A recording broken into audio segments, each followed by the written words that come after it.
Hello everyone, hope you're doing great. Welcome to my YouTube channel.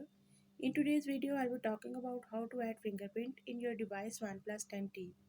So if you want to use fingerprint to unlock, you just have to take a few steps which I'll be telling you in this video.